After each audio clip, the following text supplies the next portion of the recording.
So the reason we built this checklist is because we needed a better way to collect information and documents from customers throughout the onboarding process. One of the common problems we were having was we were not getting complete information and documents from our sales staff, and the way in which we were collecting information and documents was just a little clunky. So we set out to build a process that would allow us to have some quality assurance controls over the information that was being given, make sure that we are getting complete information, and also open things up to have a collaborative experience with these customers, which really the culmination of those things through what I'm going to show you here is what allowed us to cut that timeline in half. It's been a huge impact on our business.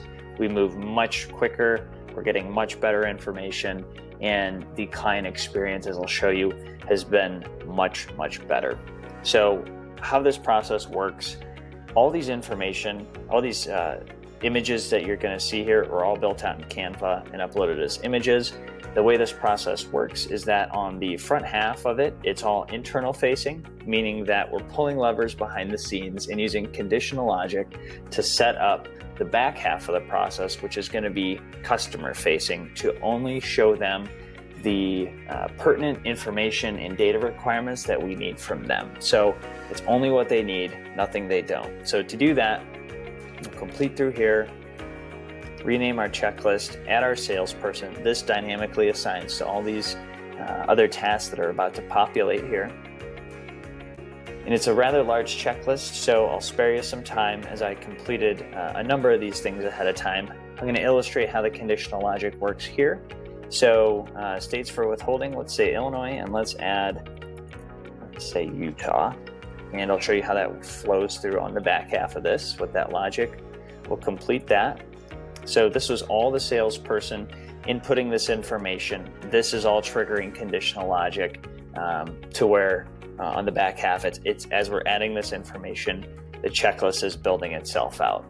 I'm going to touch on this really quick. The Docusign direct integration has been a huge game changer for us.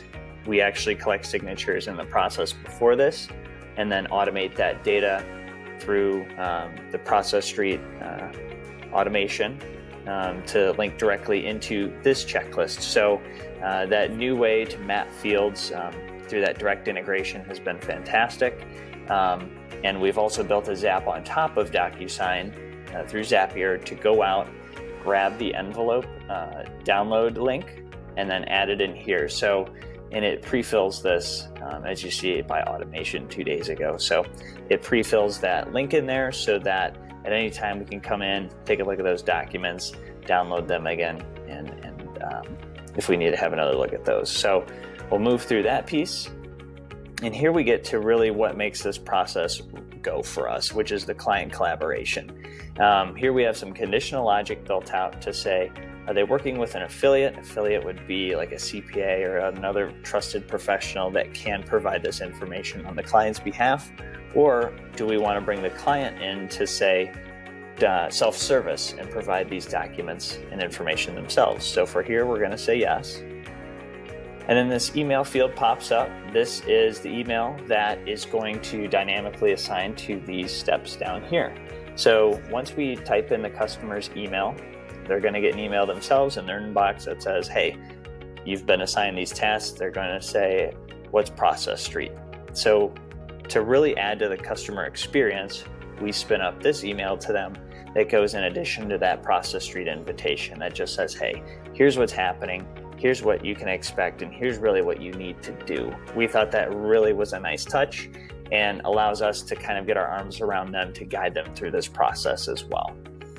So as we move through here, I'm going to jump over to what the customer is going to see on my other screen and give you some context there. So here we are at the customer screen. So customer logs in, they get the email, they get the instructions. This is the first screen they're presented with. Again, we really wanted to add to the experience, so we lay out our steps and then also give them a video tutorial link here as well that we've recorded that shows them, hey, this is exactly how you should be using Process Street to get us this information. From there, we have them check this box to kind of get acclimated with using the program, and then we take them through our process again with these image files through Canva. So they go through and add in all their information here.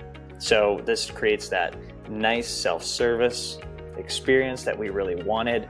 It eliminates that back and forth between salesperson and new customer and really streamlines that process, allowing us to cut it in half essentially. So that's what we were really going for here. So as you can see, it's a really nice self-service experience that they get. All this data is test data, so you keep that in mind as well. So as we move through here, I'm just going to refresh, and they provide all their information. And we get down to, I'm going to show you how that conditional logic comes back into play. Check that complete. And I'm going to pop this up here. Again, right here to just upload documents. Nice and easy for the customer. It's very intuitive. Here's where this conditional logic comes in to say, hey, we know that we have Illinois and we know that we have Utah. Behind the scenes here, we have 50 states going. So the conditional logic is vast, but this just illustrates how you can use the program to really set yourself up to only put that pertinent information in front of somebody and really clean up a lot of the excess fluff that doesn't need to be a part of it. So I'm going to complete through that. And then as a customer, I come down to my submit for approval step here. So I had been through here, tested a few through times, and say, okay, this is what happens when we submit for approval, what happens if it's rejected, really allowing us to get our arms around them, to explain the process and kind of have a nice guided experience. So we'll complete that. Then we'll pop back over to the admin side here. So as they're going through, the salesperson can also see how far they are. They can keep an eye on things and step in if needed to collaborate either through that comment box or what have you there to make sure that things go smoothly and cut out that back and forth as well. As we move down through here, again, here's where our quality control comes in. We add approval steps for everything. Let's just say that everything looks good. We'll approve. And then we move on to sending our approval notifications. Again, this is another notification that goes to the customer, always keeping them in the loop, adding that experience. Then we do a few other internal things where we create the codes for the client based on their unique setup.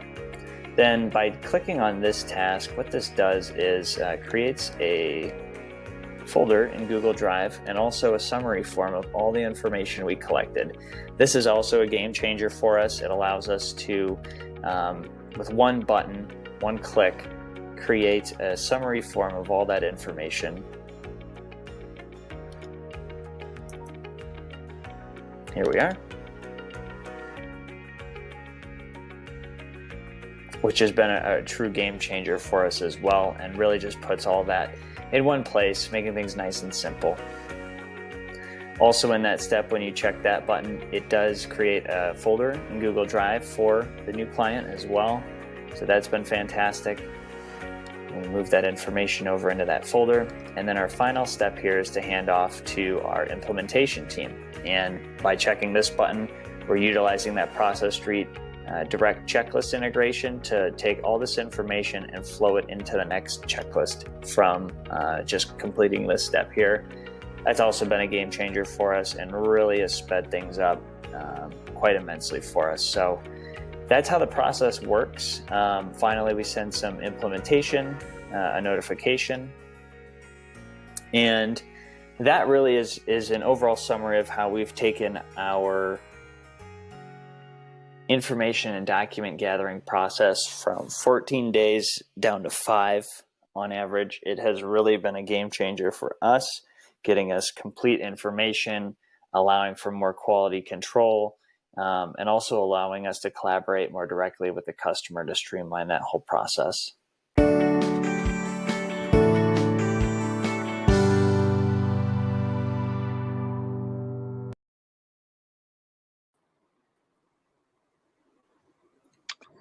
Adam, how are you? I'm good. How are you doing, brother? I'm doing great. Thanks for leading us through that. Just some quick background on this. One of our biggest requests from customers is hearing how other customers use the software and seeing kind of the real world that people operate in. And when we started doing this, I asked the team, do you guys think anyone would be willing to do this?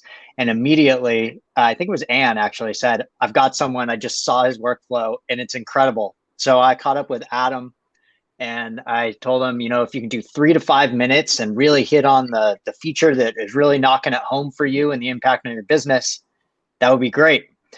And this is what he came back with. It's 9 minutes long. I think it uses every single feature in the system and it's incredible. It's got probably the most complex conditional logic that the team has seen in terms of the number of steps and everything like that. So amazing and good job.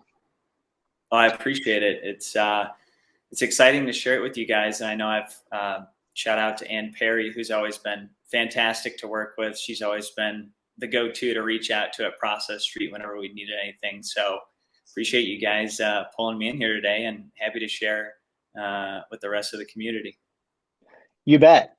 So we've got roughly 15 minutes here, and I know there's a few questions that have come in.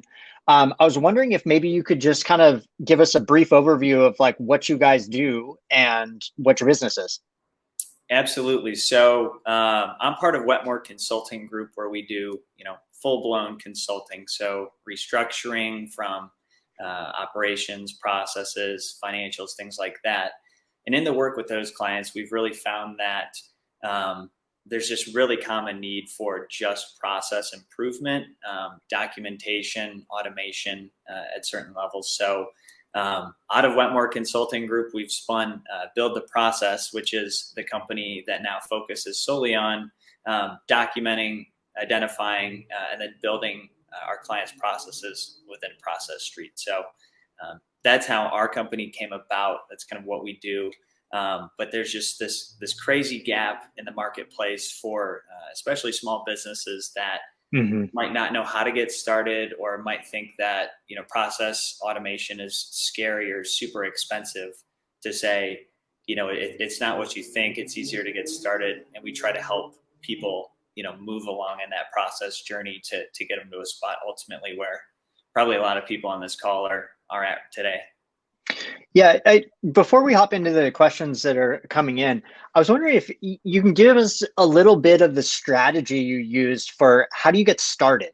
Because that's one of the things that we often hear from folks. And my team actually works with a ton of customers that are in those very early stages. But I'd love to hear kind of how you think about a workflow as you approach a new customer.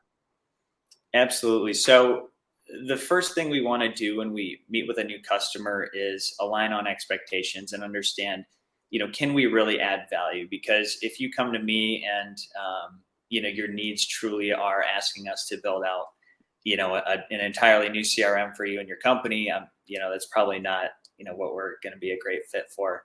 But when we look at processes, we always want to work with the internal expert first and say, at the client, give us the person that knows the very most about this process. We're going to sit with them and we're going to watch them work through this process. And, I think you had alluded to the phases, phase 1, 2, 3. I think phase 1 was it's in your head. So some people come to us with a process in their head. Some people have something on paper, but we ultimately want to see that expert take us through, because there's a lot that goes into it that's not, out there yet that we want to discover. So we start with that on a recorded Zoom session, and then we kind of break that Zoom session down into a process document, which would be phase 2, as everyone's alluded to on the conference today. And on that, we really want to get to the core, cut out the fat of the process, and say what's really necessary here and what's not. So that's kind of the optimization phase when we go into a process, is to say, where can we not say cut corners, but become more efficient. And once we get to the core of that process, we then go to Process Street and say, we know that we're rock solid here. And now we can take a great process that's been optimized and build it into a great software that'll allow you guys to, grow and scale. Great. A specific question about the workflow that you built from that. run through was, are you automating the emails that go out, or are you using, the widget that opens your email client? And if you could elaborate on why you chose to go the direction you did.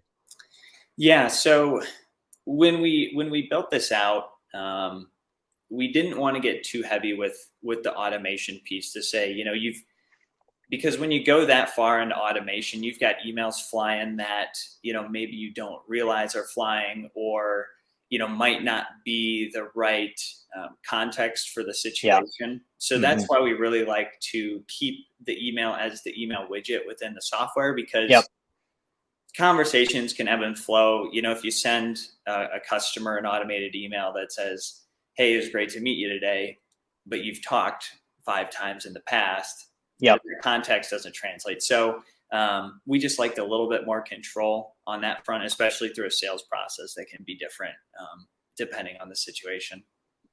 Yeah, I think we tend in that direction too. There's always something that makes that automated email a little dangerous. And ultimately, we're always trying to sort of personalize. If we do have a template or something that we use, as much as we can personalize, we always find there's much more value in that, because you always get the person that just called 5 minutes before that automated email is supposed to go or something. And it's just it's a crazy experience that they have.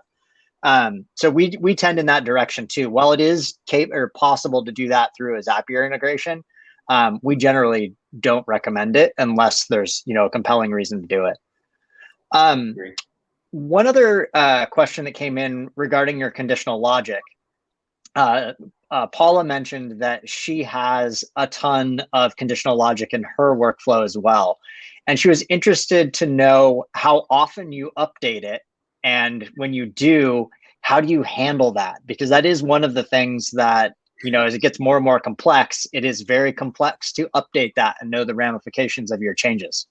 Yeah. So when it comes to how often we update, and I think this alludes back to how much time we spend in our first initial steps with a client to really get to that core of the process before we go into process street. So right now, we really don't change our logic hardly ever at all in this process. It's pretty much set in stone. But when we do have to go in, I kind of allude to it as sometimes you have to get a little surgical with the conditional logic behind the scenes. But what we've found is, and maybe this is just a pro tip, I don't know if others use it like this, but in the fields you want to trigger, I'll sometimes put an if statement so that it's part of the field itself. So if you were to call it in like a variable field, it would say, start date if new employee, right? Or if full-time employee. I'll sometimes build that into the field names themselves. So when you're going through building your conditional logic, you can search that if statement and it will pull you straight in so you can quickly identify on that front. Another way we found to kind of add some context behind the scenes is to use just a plain text field and hide it by default. And then as you're going in there and building out that step, go in and make some notes for yourself. And I'm the definition of a citizen developer on a no-code app. How developers will, sometimes go in and leave some breadcrumbs for themselves to say, this is what's going to trigger this, and this is why we did it that way. So I think that will help you kind of reorient yourself if you ever do need to get super intense with some conditional logic surgery. Great. One thing I'll call out just as a thank you to the product team. One request that I know Anne in particular was harping on for a long time is she wanted a bigger window for the conditional logic. For those of you who've been with us for a while, it was a light box and it was small. That's a bit of a technical term, but it basically took part of the screen. And so now it's bigger. So there's a little more room to do surgery on the conditional logic. So good job, product team. Yes. And all of those of you who have submitted that, because I know Anne was not alone. If I can jump into one other question, this is actually a question from me because I'm curious. You have a lot of automations and what we refer to, as the fancier stuff. You're using a lot of the advanced features and things like that. How do you tackle the automation in particular, and how do you know when to automate, or even if it's possible? How would you recommend people approach the automations when they're building out their workflow? Well, I think, and I hate to be a broken record here, when you approach your automations, you should approach your automations not first, but secondly, right? Yeah. So let's get through. Let's make sure the process is fairly battle tested before we go stringing up some crazy stuff. So Yep. First and foremost, make sure you have a process that's been tested, vetted by your team a few times. And then when it comes to approaching automation, my best advice is to start basic. And when I say basic, I mean use the direct integrations that Process Street has given you now without having to leave the program and say go to Zapier, because Zapier is fantastic. But for someone just getting started and getting familiar with how automations might work, I would highly recommend starting with the direct integration. So obviously you saw Docusign represented here. Yeah. Google Sheets is another popular one that I think probably a lot of people on this call could relate to, is you're probably running G Suite. So I'd say get familiar with those basic automations and then move to some of the more complex ones that might involve Zapier, which is a great resource, and kind of go from there once you understand and can wrap your brain around some of the opportunities and possibilities that automations can bring you. Yeah, agreed. A quick plug for the support team and the customer success managers here. They're also happy to just jump on a call with you and work through any of that stuff. I know if you're new to the automation or the integration using Zapier or even our own native ones, they can be a little overwhelming. And you also, in all those tools, you don't get a ton of feedback on when things don't work. So if you do ever run into those problems, just hit us up. We're happy to hop on a call and figure that out, and also assess whether or not automations are even, possible in those cases. Mm-hmm. One question that came in is, when you're doing the initial discovery with a customer, how and where do you document what they're looking to do? You said you kind of like work through the process with them, and then you go and input it into Process Street. But how do you do that initial discovery? Yeah, so the initial discovery for us, a lot of times it starts with a recorded Zoom meeting. So as elementary as that is probably the best place to start, because from there we can take all that information, we can watch it back 3 times, and we can get all the details from that process expert at the company. So that's where we truly start. So I would also say, if there's anyone out there listening that doesn't know how to even get the ball rolling, that's probably your best bet. And I'll be honest, you're probably going to sound a little silly at first talking to the camera and driving. But if I can record a demo and watch it with I don't know how many people watching, as much as I love listening to my voice, you can do it too. So that's a great place to start. And then from there, take that video and just watch it in slow-mo and go step by step by step. And if it's 1 through however many numbers you come up with, document the heck out of it. And then from there, it'll start to paint a picture for you of, do I really need to send that email to Jim when the Process Street is actually going to automate that handoff for me, or other areas that you might have looked at in the past as necessary, but when you get it down on paper, we could probably cut that out. So I'd say that's the best approach to get moving in that direction, is go recorded Zoom and then transcribe that yourself. And then once you're happy and slim it down, then go build it into Process Street. Yeah, that makes sense. If I could change from sort of building to running, when you're working with a client that you've built the workflow for, you're kind of at the stage where you either want to test it or maybe even it's up, it's ready to go and you want to blow it out to the team. How do you coach them through that change that they have to make internally in order to make it successful?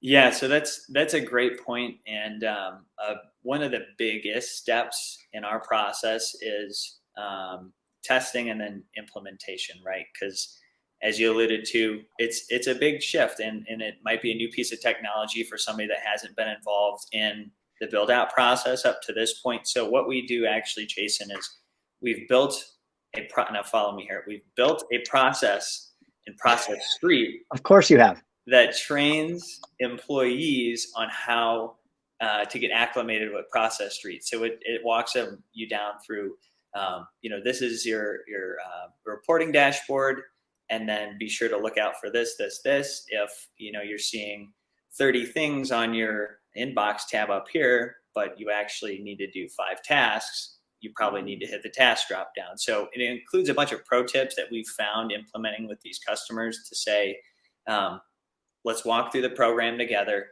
These are the important things we want you to know about this implementation. And then when we go live here with this actual process we've built for you, this is how it'll look, see, and feel. So what we love about that, it allows us the control that Process Street brings is to say, these are the exact points we want to hit, especially for training. And then also it allows us to track and hold people accountable. Another great feature of Process Street to say who completed their training, who did not. Along with that, we identify a champion per se that is going to be the Process Street lead at the company. So that person is going to be very well versed to kind of act as that first line of support when it comes to, hey, why isn't this working for me internally? Yeah. Okay. Great. Well, I think that will basically do it for us for time today. I just wanted to thank Adam, not only for his time today, but all of the work that he's put into these amazing workflows, and for sharing them with the community. That's something that you'll see more from us in the future. I know it's super useful to learn from various people in the community, but seeing as how you were our first person that did it for us, you set the bar at a level that is going to be difficult for people to surpass. Before we let you go, though, I just wanted to remind everyone that Adam is at buildtheprocess.io. And if you go to buildtheprocess.io/highway, he's got the video posted there, but you can also get in touch with him and his group. So if you do, have any questions or want to consult with them, that would be a great place to do it. And I think Adam will probably stick around in the comments for a few minutes if people have questions directly for him, and certainly I'll be around if you guys have any other questions for us. So without further ado, thanks again, and we will move on to the next. Certainly. Have a great day. You, Jason. Good to see you. Awesome. Thanks, Adam. Thanks, Jason. That was really great. Terry says that was the best presentation of the day for them. So there you go. Yes, Terry. Very cool. So Pauline, do we have a new winner? We do. We have a winner. We have Rachel Collinson as our winner. So Rachel, you know the deal. Pick some merch or a 1-hour strategy call, and email support@process.st. There we go. Awesome. So next up, we have got a fireside chat with Jay Nathan, who's the co-founder of GainGrowRetain.com and Chief Customer Officer at Higher Logic. And we're going to have Jason again be part of that conversation. So we're looking forward to that. While we have just a minute to spare, I know that some of you are like, why hasn't Pauline shared a dad joke with me in at least an hour? So Pauline, will you? Or trivia question. I'm really curious about these trivia questions. Let's play some trivia. I'll throw in a joke. And the reason why I haven't chimed in, Anne, is I got a deal. I got a comedy deal. So I have my first show next week. I believe it. No, I don't. All right, let's do a true or false. And you know what? I'm just feeling excited. Let's just throw in another gift for a 1-hour call or some merch on this one. Let's see who can answer first. So get ready. True or false? Let's see who can get this one right. First correct response wins. Let's go. Ready? So access to pages is $10 per user. True or false?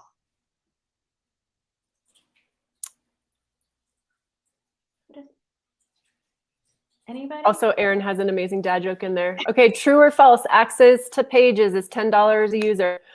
Okay. Oh. Samra wins. Yes, that was fast with the F bomb. Let's go. All right, just email support@process.st and you win. Good job. And for clarity, it's false because Pages is free. All right, let's go to our next session. All right.